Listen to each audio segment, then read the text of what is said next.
Welcome to the deep dive. Our mission today is, well, pretty specific. We're digging into one city, 1 week that really changed things. Arad, Romania, during the 1989 revolution. We're going to unpack how this single city made that definitive break from communist rule based on the analysis we've looked at. It's a fascinating case. Absolutely. Now, Arad is just, what, 45 kilometers north of Timisoara? No. That was the spark point. Right. Very close. So geography meant Arad was basically the first city to follow Timisoara's lead.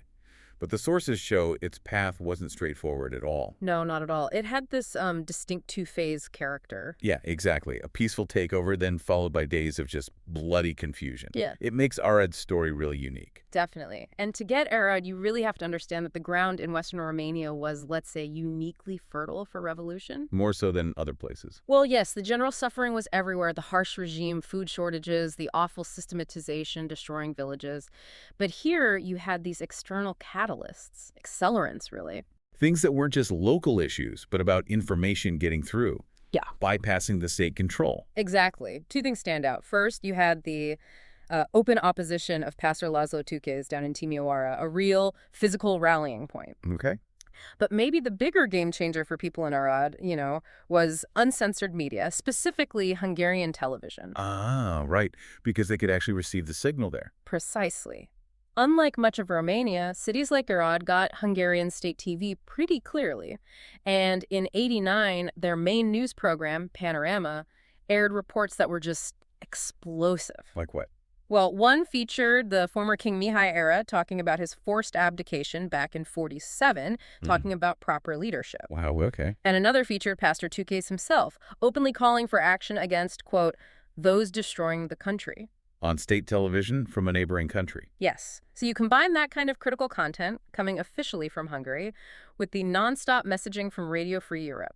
And you get a population Romanian, Hungarian, German that's way more informed and, frankly, politically charged than elsewhere. They knew what was happening. They knew others were already fighting. The stage wasn't just set. It was, wired. Okay, let's get into phase one then. The authorities reacting. They knew something was coming, didn't they? Even before protests really kicked off in Arad itself. Oh, absolutely. This phase is roughly December 17th to the 21st, and the preparations for suppression were immediate. What was the first sign? The first clear sign of panic. What they did with the youth. On December 17th, the government suddenly declared a holiday for schools and universities. Get them out of the cities. Exactly. Send home the ones they saw as more prone to acts of rebellion, scatter the students. It was purely anticipatory. And it wasn't just local police bracing for impact. A whole high-level crisis team arrived secretly in air, right? Yeah. To run the military response. Yes, some real heavy hitters from Bucharest. Top political figures like Cornel Pacost, Ilie Matai, Radu Constantin. Very. But the most crucial figure, certainly for the local commanders, was Nicolae Ceausescu's own brother, Ilie Ceausescu. The dictator's brother. Yes, he was the political leader of the army.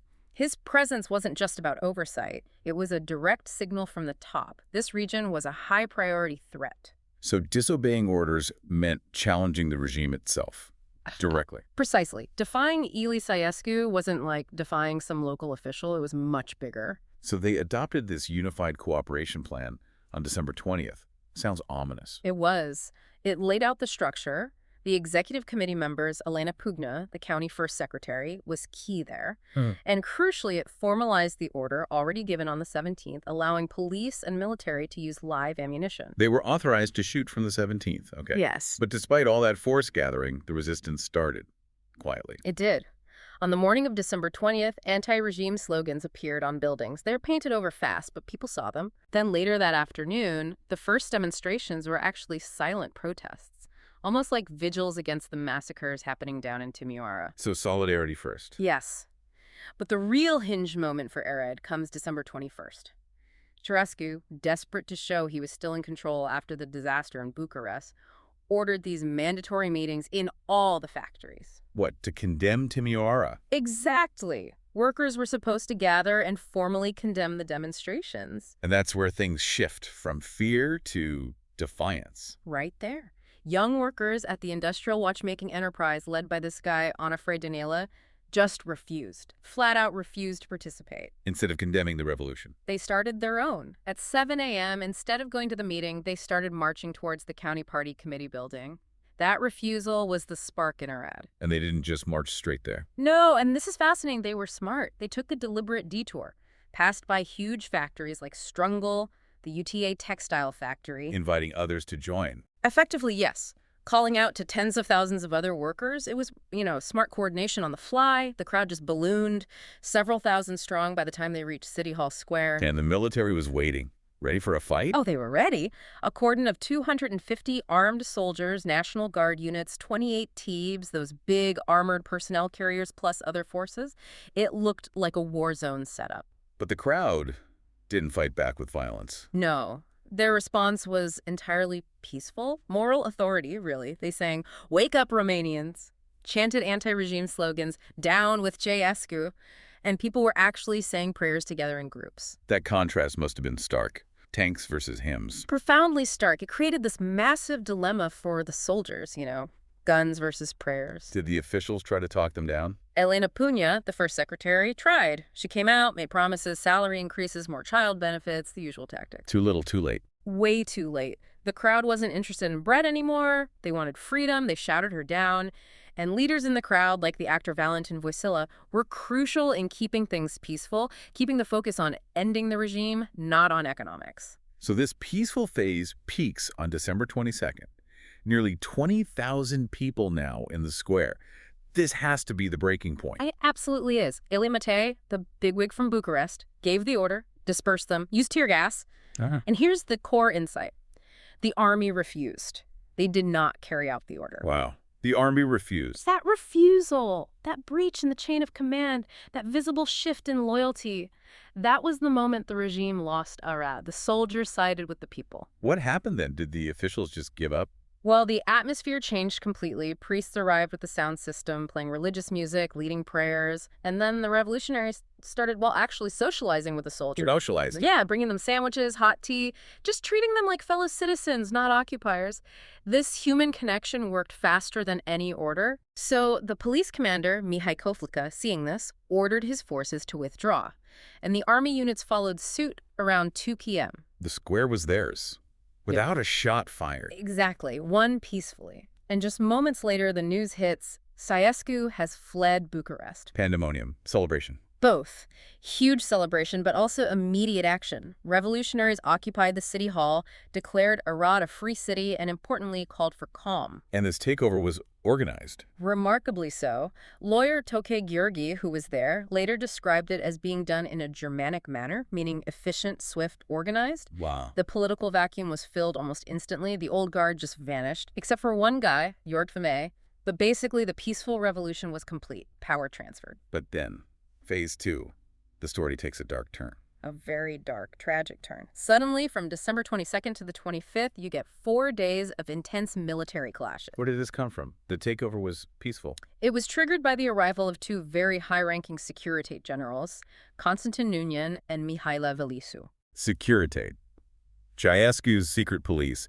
The brutal ones. Exactly. And these 2 were notorious. They had tried and failed to crush the revolution in Timișoara just days before. What were they doing in Arad?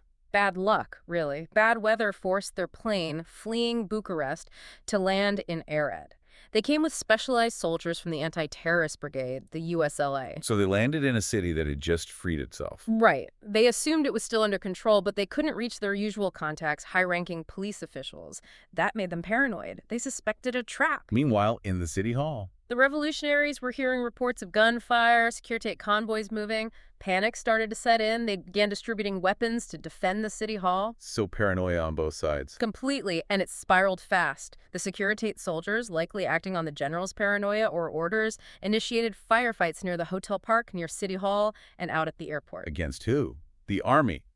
Revolutionaries. Both, initially. It was chaos, absolute mayhem. The sources are clear. The firing was started by these former regime units. And this fueled the fear. Immensely. You get these wild rumors spreading like wildfire, poisoned drinking water, terrorists everywhere. People were terrified. Were there actual terrorists? The term terrorists was used widely, but it seems clear now these were primarily these cornered Securitate units, USLA soldiers, fighting a desperate last stand under their general's influence, maybe hoping to regain control or just escape. And this went on for days. Sporadic shooting continued until Christmas Day, December 25th. By then, the regular army, now clearly loyal to the revolution, managed to systematically find and neutralize these remaining Securitate groups. What was the cost of those 4 days after the peaceful start? It was terrible. 24 people were killed, including 11 civilians just caught in the crossfire. 38 more were injured. Civilians killed after the city was declared free. Yes. And that list even includes a Hungarian citizen, Tóth Sándor. He was shot dead on the 23rd while driving a truck bringing foreign aid into the city. Just tragic. What about the generals who kicked this off? Nushin and Veliku. They actually managed to leave Arad by train, but they were arrested later in Deva. Okay. Then, while being transported by helicopter, the army, still on high alert, still paranoid about terrorists, shot the helicopter down near Alba Iulia. They shot down their own helicopter. Believing terrorists were on board, everyone died, generals, crew, a chaotic, brutal, and definitive end for those symbols of the old regime's enforcement arm. Amidst all that violence and confusion, though, something else constructive was happening, right? Regarding the Hungarian community. Yes, absolutely. It's a really positive counterpoint. While all this was unfolding, there was this spontaneous self-organization within the Hungarian community. When did this start? Also on December 22nd, even as the city hall was being taken and the violence was about to erupt, a group of key Hungarian figures, lawyer Hosszú Zoltán, Professor Matekovics Mihaly, others they met and drafted this document they called the 12 Points. Not just a protest list. No, it was much more. It was really a blueprint for their future in a democratic Romania. Hosszú Zoltán actually read these points later on Hungarian television. What kind of things were in it? Well, beyond the general call for democracy, they focused on specific minority rights. Things vital for the Hungarian community. Unlimited use of their mother tongue, rebuilding mother tongue education from kindergarten right up to university level. Things suppressed under Ceausescu. Exactly. Ending forced assimilation policies, ensuring religious freedom, even symbolic things like demanding the reinstallation of the Statue of Liberty, an important historical marker for them. They were laying down markers for coexistence right away. And this group quickly became official. Very quickly. They got a call from Dimokos Geza in Bucharest, who was forming the National Hungarian Democratic Union of Romania, the UDMR. He urged them to set up the Arad branch immediately. What's really striking here, according to sources, is how smoothly this political integration happened, despite the chaos elsewhere. It's remarkable. The sources emphasize that, characteristically for Arad perhaps, no significant nationality issues flared up during the actual takeover. The common enemy, the regime, united everyone. And the new revolutionary leaders were open to this. Immediately. People like Valentin Voisila showed real political wisdom. They approved setting up an office for nationality issues right away, initially led by Toke György. Practical steps. Very practical. And Hungarians weren't just consulted, they were integrated into the new transitional power structure, the County Council of the National Salvation Front, FSN. Sister Kalman was elected secretary. Others like Duca József Attila became vice presidents. More were members. It showed a real commitment to inclusivity from day one. So wrapping this up, Arad's story is really this unique two-act play. Mm-hmm. First, a textbook peaceful overthrow right after Timisoara on December 22nd. A model, almost. Yes. But then immediately complicated by 4 days of intense, confused fighting. And crucially, this wasn't an external attack, but initiated by the cornered remnants of the old regime, the Securitate units fighting within their own city. It truly marked an end and a beginning for everyone there, Romanians, Hungarians, Germans. And while, sometimes the initial revolutionary fervor fades in historical accounts, the momentum in Arad seems to have produced some lasting results. Viable political ideas, institutional openness. That early stability, even with those 4 terrible days of violence, suggests that the quick, inclusive political settlement really mattered. It laid a foundation. Which leaves us with a question for you, the listener, to think about. How much did that initial radical openness shown by the revolutionaries in Arad, specifically embracing the minorities and their political demands, right away, how much did that contribute to the region's long-term stability, especially compared perhaps to other areas where ethnic tensions might have become more of an issue after the takeover? It's a powerful example, isn't it?